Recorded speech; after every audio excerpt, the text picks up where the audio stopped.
So median first median అంటే ఏంటంటే middle most observation. The middle most observation of the given data that is written in ascending or descending order is called median. Median అంటే middle most observation. ఓకేనా? Middle most observation అంటే ఏంటంటే middle గా ఉన్న number అన్నట్టు.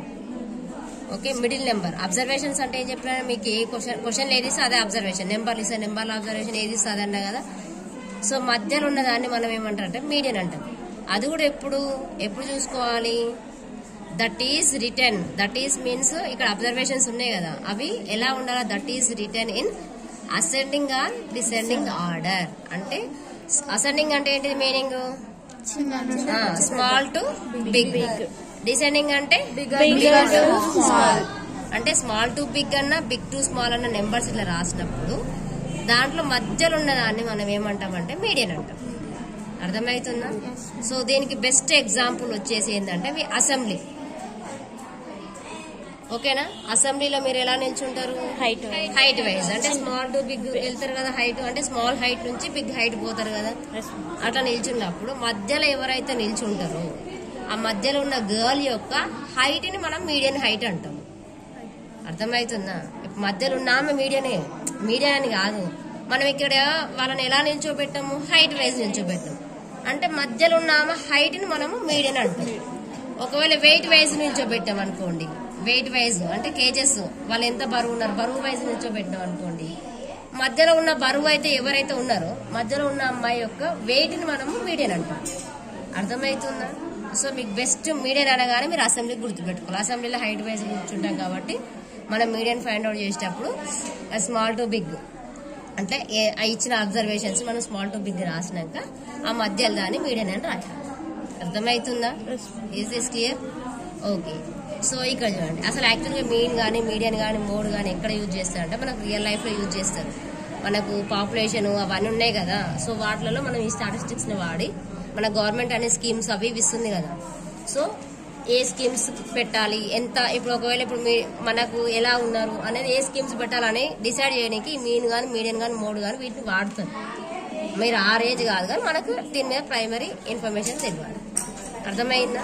So ఇదన్నట్టు. ఒకవేళ మీకు data అనేది ఇట్లా ఉందనుకోండి, జస్ట్ ఇలా, ఇది రా డేటా అంటారు. ఇలా జస్ట్ నెంబర్స్ ఇస్తే దాన్ని రా డేటా అంటాం. నెంబర్స్ ఇస్తే ఏం చేస్తాము చూడండి. ఫస్ట్ క్వశ్చన్ చూడండి, find the median of first 7 composite numbers. So అందుకోసమే కాంపోజిట్ నెంబర్స్ మీకు తెలియాలి. నెంబర్స్ పెట్టిన విచ్ ఆర్ నాట్ ప్రైమ్ అనే కాదు, ఏ నెంబర్ అయితే 2 టేబుల్ కంటే ఎక్కువ టేబుల్స్ అలా వస్తుందో అది అన్నట్టు. సో ఫస్ట్ మనకు 4, 1 కానీ 2, 1 అనేది ఒకటే టేబుల్ వస్తుంది, 2 అనేది ఓన్లీ 1 టేబుల్ 2 టేబుల్ వస్తుంది, 3 అనేది 1 టేబుల్ దాని టేబుల్ వస్తుంది, 4 అనేది మాత్రం 1 టేబుల్ వస్తుంది, 2 టేబుల్ వస్తుంది, 4 టేబుల్ వస్తుంది. అంటే అట్లా రెండింటికంటే ఎక్కువ టేబుల్స్ అలా వచ్చేదని కాంపోజిట్ అంటారు. కాబట్టి ఫస్ట్ కాంపోజిట్ 4 అన్నట్టు. నెక్స్ట్ 4, 6, 8, 9, 10, 12, 14. మనకు 7 అన్నాడు కాబట్టి 7 కాంపోజిట్ నెంబర్స్ రాసుకోండి. ఓకే, ఇవన్నీ అసెండింగ్ ఆర్డర్ ఉన్నాయా లేవా? ఉన్నాయి. సో వాటి మధ్యలో చూసుకోవాలి. అంటే ఇటు ఒకటి కట్ చేయండి, ఇటోటి కట్ చేయండి, ఇటు కలిసి మధ్యలో ఇదే. సో 9 అనేది మీడియన్. అర్థమవుతుందా? సో ఒకవేళ మనకి find the median of first 6 prime numbers అన్నాడు. 6 ప్రైమ్ నెంబర్స్ అంటే ఫస్ట్ ప్రైమ్ నెంబర్స్ రాయాలి. ప్రైమ్ నెంబర్స్ అంటే 2 డిఫరెంట్ టేబుల్స్ లో రావాలి. సో 1 అనేది ప్రైమ్ అవుతుందా? కాదు. ఎందుకంటే 1 అనేది ఒకటే టేబుల్ వస్తుంది. ఓకేనా? 2 అనేది 1 టేబుల్ వస్తుంది, 2 టేబుల్ వస్తుంది. 2 ఈ కాంపోజిట్ అంటేనేమో 2 కంటే ఎక్కువ టేబుల్స్ లో రావాలి. ఈ ప్రైమ్ అంటేనేమో ఓకే, ప్రైమ్ అంటేనేమో ఓన్లీ 2 టేబుల్స్, 2 కూడా డిఫరెంట్ టేబుల్స్ లో రావాలి. అట్లాంటి నెంబర్స్ ని మనం 6 రాయాలి. 2, 3, 5, 7, 11, 13. సో ఇప్పుడు మనం ఏంది మీడియన్ కదా ఫైండ్ అవుట్ చేయాల్సింది. ఇదైతే అసెండింగ్ ఆర్డర్ అనే ఉంది కదా. ఇటు కట్ చేయి, ఇటు కట్ చేయి, ఇటు కట్ చేయి, ఇటు కట్ చేయి. ఇక్కడ ఈ కట్ చేసి ఏముంటదు, ఇటు 2 మిగిలినాయి అనుకో, ఏం చేయాలంటే ఈ రెండింటిని యాడ్ చేసి by 2 చెయ్యాలి. అప్పుడు ఎంత వచ్చింది మీకు? 5 + 7 ఎంత? 12/2 అంటే 2 1 2 6 అంటే 6 అంటే 5 కి 7 మధ్యలో 6 కదా. 6 అనేది దీనికి మీడియన్ అన్నట్టు. అర్థమైందా? Is this clear? సో మనకి ఇలాగ నెంబర్లు ఇస్తే దీన్ని రా డేటా అంటారు, గ్రూప్ డేటా అన్నారు. ఓకేనా?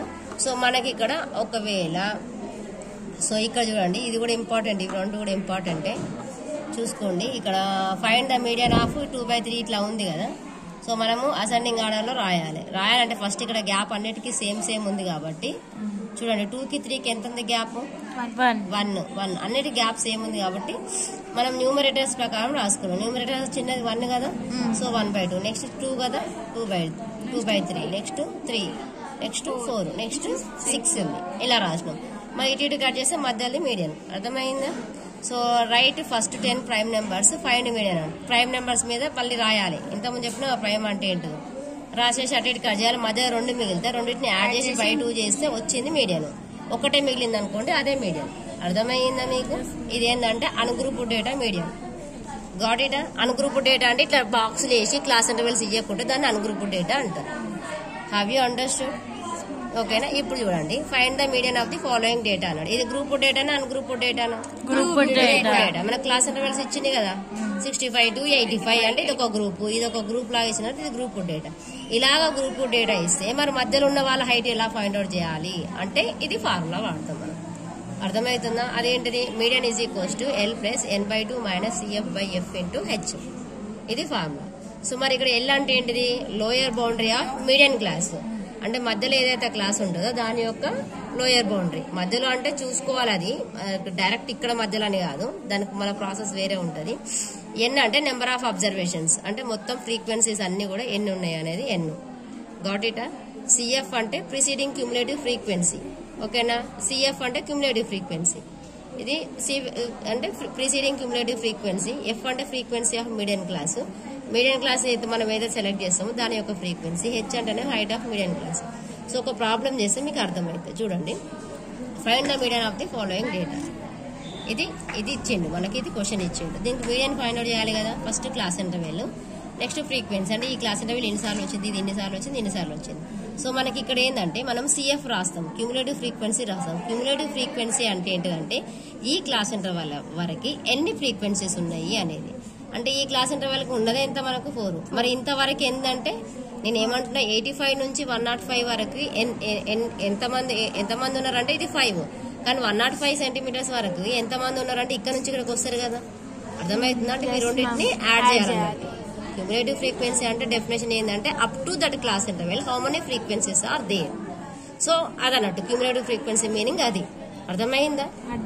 కాలేదా? క్యూములేటివ్ ఫ్రీక్వెన్సీ అంటే ఏంటిదంటే సిఎఫ్ అంటే ఏంటిది మనకు cumulative frequency. Okay, CF meaning ఏంటి? Cumulative frequency. మరి క్యూములేటివ్ ఇది ఏమో ఫ్రీక్వెన్సీ. ఈ క్లాస్ ఇంటర్వెల్ ఎన్నిసార్లు వస్తుంది అనేది ఫ్రీక్వెన్సీ. మరి క్యూములేటివ్ ఫ్రీక్వెన్సీ అంటే ఏంటిదంటే ఈ క్లాస్ ఇంటర్వెల్ వరకు ఎన్ని ఫ్రీక్వెన్సీస్ ఉన్నాయి అంటే 4 ఉన్నాయి. ఇంతవరకు ఎన్ని ఫ్రీక్వెన్సీస్ ఉన్నాయి అంటే రెండింటిని యాడ్ చేసి వేస్తాం. ఇంతవరకు ఎన్ని ఫ్రీక్వెన్సీస్ ఉన్నాయి అంటే వీటన్నిటిని యాడ్ చేసి ఇదేస్తాం. అర్థమైందా? ఇంతవరకు ఎన్ని ఫ్రీక్వెన్సీస్ ఉన్నాయి అంటే వీటన్నిటిని యాడ్ చేసి ఇది చేస్తాం. అంటే ఈ 42 అనేది క్యూములేటివ్ ఫ్రీక్వెన్సీ ఆఫ్ దిస్, 52 అనేది ఇది. అర్థమైందా? ఇదంతా మీకు అర్థం కాకపోయినా కానీ మీడియన్ అన్నారు అనుకోండి, ఫస్ట్ ఫ్రీక్వెన్సీస్ రాసుకోవాలి, సిఎఫ్ అని రాయాలి, ఫస్ట్ యాజిటీస్ రాయాలి, నెక్స్ట్ యాడ్ చేసి ఇడేయాలి, 3టిని యాడ్ చేసి ఇడేయాలి, 4టిని యాడ్ చేసి ఇడేయాలి. అర్థమవుతుందా? ఇలా తీసుకుంటే దీన్ని ఎల్సిఎఫ్ అంటాం. ఎల్సిఎఫ్ అంటే పైన యాజిటీస్ తీసుకొని ఒక్కొక్కటి యాడ్ చేసుకుంటూ రావాలి. ఇది యాజిటీస్ తీసుకొని ఈ రెండింటిని యాడ్ చేయాలి. నెక్స్ట్ ఇది యాజిటీస్ తీసుకొని 3టిని యాడ్ చేయాలంటే 2టిని యాడ్ చేసి ఇది ఉంది కదా, సో దీన్ని యాడ్ చేసి సరిపోతుంది. అర్థమవుతుందా? ఓకేనా? ఇది వచ్చేస్తుంది. మళ్ళీ ఇది రావాలంటే ఇవన్నిటిని యాడ్ చేయాలి కదా, కానీ 3టిని యాడ్ చేసింది ఇక్కడ ఉంది కదా, సో ఈ 2 యాడ్ చేసినా వచ్చేస్తుంది. అర్థమైందా? అంటే మీనింగ్ ఏం లేదు, ఫస్ట్ 4 యాజిటీస్ తీసుకుంటాము, నెక్స్ట్ ఈ 2టిని యాడ్ చేసి ఇడేస్తాం, ఈ 2టిని యాడ్ చేసి ఇడేస్తాం, ఇది యాడ్ చేసి ఇడేస్తాం. గాట్ ఇటా? లేదనుకోండి, అర్థం కాలేదనుకోండి, ఫస్ట్ ఇది చేయండి, 2టిని యాడ్ చేసి ఇడేయండి, 3టిని యాడ్ చేసి ఇడేయండి, 4టిని యాడ్ చేసి ఇడేయండి, అట్లా గాట్ ఇట్? అర్థమైందా? ఇది సిఎఫ్. సో మనకి ఇక్కడ చూడండి ఫ్రీక్వెన్సీస్ అంటే ఇక్కడ 65 సెంటీమీటర్స్ నుంచి 85 సెంటీమీటర్స్ 4 మెంబర్స్ ఉన్నారు. అంటే ఒక లైన్ నుంచి ఇది 4, ఇది 5, ఇలా అంటే మొత్తం టోటల్ ఎంత మంది ఉన్నారు మనకి అంటే ఇది ఎంత ఉంటే అంతే కదా. సో మనం ఇవన్నిటిని యాడ్ చేసింది, ఈ ఫ్రీక్వెన్సీస్ అన్నిటిని యాడ్ చేసింది మనకి ఇక్కడ వచ్చింది 68 వచ్చింది. అంటే టోటల్ ఎంత మనకు 68 పర్సన్స్ ఉన్నారు అన్నట్టు. అంటే 68 పర్సన్స్ వీళ్ళందరూ కూడా హైట్ వైజ్ ఉన్నారు కదా, 65 సెంటీమీటర్స్ 85 అంటే హైట్ లోనే ఉన్నారు కదా. ఓకే, ఇదంతా కూడా అసెండింగ్ ఆర్డర్ లోనే ఉంది. మరి 68 లో కూడా మధ్యలో ఉన్న పర్సన్ కావాలి కదా, మధ్యలో ఉన్నాడు అంటే 68 తీసుకుంటాము. n/2 అంటే 68/2 చేస్తే 68/2 చేస్తే 2 1s 2 3s 2 4s అంటే 34th పర్సన్ అన్నట్టు. అంటే 34th పర్సన్ అంటే ఇక్కడికి మనం ఎప్పుడైనా కానీ ఇందులో చూస్తే 34 పర్సన్ తెలుస్తుందా నీకేమన్నా? ఇక్కడ 4, ఇది 5, 13, 25 అంటే ఇక్కడ 25 మెంబర్స్ వచ్చి జాయిన్ అయ్యి ఉంటారు. ఇందులో 25 ఉంటారు కానీ వీళ్ళందరూ కూడా ఉంటారు కదా. లైన్ అంటే ఇది అన్నట్టు. ఇక్కడికి ఈ లైన్ లో 4 వచ్చేసారు. ఇక్కడ వరకు 9 మంది ఉన్న లైన్, ఇక్కడికేమో 22 మెంబర్స్ ఉన్న లైన్, ఇక్కడికేమో 42 మెంబర్స్ ఉన్న లైన్. నాకు 34th మెంబర్ అంటే ఈ 22 మెంబర్స్ లో రాడు కదా, అంటే 42లోనే వస్తారు కదా. అంటే దీన్ని సెలెక్ట్ చేసుకోవాలి. అర్థమవుతుందా మీకు? సో దీన్ని సెలెక్ట్ చేసుకుంటే అంటే మనకు కావాల్సింది 34th మెంబర్, కానీ ఈ గ్రూప్ లో ఉన్నాడు. అంటే ఈ 42 అంటే వీళ్ళు రాగానే వచ్చారు. అంటే ఇందులో ఉంటుంది నీకు మీడియన్. కానీ ఇందులో కూడా మరి 125 నుంచి 145 సెంటీమీటర్స్ ఉన్న వాళ్ళు మధ్యలో ఉన్నారు. కానీ ఆ మధ్యలో కూడా ఇంకా ఆ మిడిల్ లో కూడా ఇంకా కరెక్ట్ మిడిల్ ఉన్నాడు ఎవడు ఫైండ్ అవుట్ చేయాలంటే ఫార్ములా పడాలి. అర్థమైందా? ఇంత ముందు మొన్న మోడు అంటే ఆ క్లాస్ ఇంటర్వెల్ చాలా సార్లు వచ్చింది. మీకు మొన్న చెప్పినప్పుడు ఆ క్లాస్ ఇంటర్వెల్ చాలా సార్లు వచ్చింది. మళ్ళీ అందులో కూడా ఏ నెంబర్ ఎక్కువ సార్లు వచ్చింది ఫైండ్ అవుట్ చేయాలంటే మీరు ఫార్ములా అని చెప్పినా కదా. ఇందులో కూడా అంతే. ఈ క్లాస్ ఇంటర్వెల్ అనేది మధ్యలోనే ఉంది, కానీ ఇందులో కూడా మళ్ళీ ఏ హైట్ ఉన్నాడు మధ్యలో ఉన్నాడు ఫైండ్ అవుట్ చేయాలంటే ఫార్ములా వాడతాం. అండర్స్టూడా? Is this clear? సో మరి ఆ ఫార్ములా ఏంటిది అంటే ఇది median is equals to L + n/2 - CF/F × H. L అంటే lower boundary of median class. ఇదే కదా మధ్యలో ఉన్న క్లాస్. ఇప్పుడు మనకి ఇది దీని మోడల్ మీడియన్ క్లాస్ అంటాము. ఇది లోయర్ బౌండరీ అంటే దీంట్లో తక్కువ ఉన్న నెంబర్ 125 ఉంది కదా, దీన్ని మనము lower boundary of median class అంటాము. నెక్స్ట్ N అంటే నెంబర్ ఆఫ్ అబ్జర్వేషన్స్, అంటే మొత్తము ఎంత మంది ఉన్నారు అంటే అంత ఫ్రీక్వెన్సీస్ యాడ్ చేస్తుంది. N 68, ఇది నెంబర్ ఆఫ్ అబ్జర్వేషన్స్. CF అంటే ప్రిసీడింగ్ క్యూములేటివ్ ఫ్రీక్వెన్సీ, అంటే ఇప్పుడు ఇది ఉంది, ఇది ఫ్రీక్వెన్సీ ఉంది కదా, దీనికన్నా ముందు CF అన్నట్టు. అంటే ఇది CF. అర్థమవుతుందా? ఇది CF. నెక్స్ట్ F అంటే ఫ్రీక్వెన్సీ ఆఫ్ మీడియన్ క్లాస్, ఈ మీడియన్ క్లాస్ ఫ్రీక్వెన్సీ. H అంటే హైట్ ఆఫ్ మీడియన్ క్లాస్, అంటే ఒక మీడియన్ క్లాస్ యొక్క గ్యాప్ ఎంత ఉంది, అది హైట్ ఆఫ్. ఓకేనా? జస్ట్ ఇక్కడ సబ్స్టిట్యూషన్ చేయాలి. ఇవన్నీ రాయాలి మీరు. L, CF, F అవన్నీ రాయాల్సి ఉంటుంది. ఈ ఫార్ములా రాసేసేయాలి. ఈ L అంటే 125 రాసినాము, ప్లస్ n/2 అంటే మనం చేసినాం 34 వచ్చింది, మైనస్ CF అంటే దీనికన్నా ముందు ప్రిసీడింగ్ CF కదా 22. కొంతమంది చాలా మంది CF అంటే ఇది రాస్తారు, అది కాదు. ఈ ఫార్ములాలో CF అంటే ప్రిసీడింగ్ క్యూములేటివ్ ఫ్రీక్వెన్సీ కాబట్టి ముందుదే CF పెట్టుకోవాలి. అర్థమవుతుందా? ఇక ఇది రాసేయాలి బై F అంటే ఈ 20, H అంటే 20. సో మనకి ఎంత, ఇది 120, ఈ 5 ఉంది, 34లోకి వెళ్ళి ఈ 20, 25 క్యాన్సిల్ చేసేస్తే 34లోకి వెళ్ళి ఎంత మిగిలింది, 22 పోతే 12, ఇవి 2 యాడ్ చేస్తే 133. అంటే మీకు 125 సెంటీమీటర్స్ నుంచి 145 సెంటీమీటర్స్ హైట్ ఉన్న వాళ్ళలో కూడా మధ్యలో ఉన్న వాడి హైట్ ఎంత అంటే 137 సెంటీమీటర్స్. అర్థమైందా? సో ఇప్పుడు ఇది మీకు దీనికి కాన్సెప్ట్ అర్థమైంది. మరి ఎలా గుర్తుపెట్టుకోవాలి? జస్ట్ మీకు మీడియన్ అనగానే క్వశ్చన్ ఇస్తాడా, CF రాసుకోండి, ఫ్రీక్వెన్సీస్ రాసుకోండి, CI రాసుకోండి, ఫ్రీక్వెన్సీస్ రాసుకోండి, CF అని ఫస్ట్ రాయండి, యాజ్ ఇట్ ఈజ్ రాసుకొని యాడ్ చేసేయండి. ఫస్ట్ యాజ్ ఇట్ ఈజ్ రాసేసుకొని యాడ్ చేసుకుంటూ వెళ్ళాలి. అర్థమైందా? దీన్ని ఏమంటారు అంటే LCF అంటారు. ఒకవేళ MCF అన్నాడు అనుకోండి, GCF అన్నాడు అనుకోండి, కింది నుంచి వెళ్ళాలి. కింది యాజ్ ఇట్ ఈజ్ రాసుకొని కింద నుంచి యాడ్ చేయాలి. అంటే ఇవి 2 యాడ్ చేసి ఇక్కడ, ఈ 3 యాడ్ చేసి ఇక్కడ, 4 యాడ్ చేసి ఇక్కడ, దాన్ని MCF అంటారు. అప్పుడు కూడా సేమ్ ఫార్ములా మాత్రం సేమ్ అంతే ఉంటుంది. అట్లానే చెయ్యాలి. ఇక్కడ మరి మీకు find the median of the following data అంటే మీ ఇష్టం. మీరు పైన యాసిటీస్ తీసుకుని యాడ్ చేసుకుంటూ పోయినా ఏం కాదు, కింది యాసిటీస్ తీసుకుని యాడ్ చేసుకుంటూ పోయినా ఏం కాదు. ఆన్సర్ ఒకటి, ఆన్సర్ సేమ్ వస్తుంది. ఇప్పుడు మీరు ఒక అసెంబ్లీ లైన్ లో స్మాల్ నుంచి బిగ్ వరకు తీసుకుంటే మధ్యలో ఇక్కడ స్మాల్ నుంచి కౌంట్ చేసినా సేమ్ వస్తుంది, లాస్ట్ నుంచి మధ్యలో కౌంట్ చేసినా సేమ్ వస్తుంది. అర్థమవుతుంది? ఇది ఓకేనా? ఇంతే. దీనికి ఒక మీకు కూడా LCF గ్రాఫ్ కూడా ఉంటుంది. ఇది నేర్చుకోవడానికి గ్రాఫ్ తర్వాత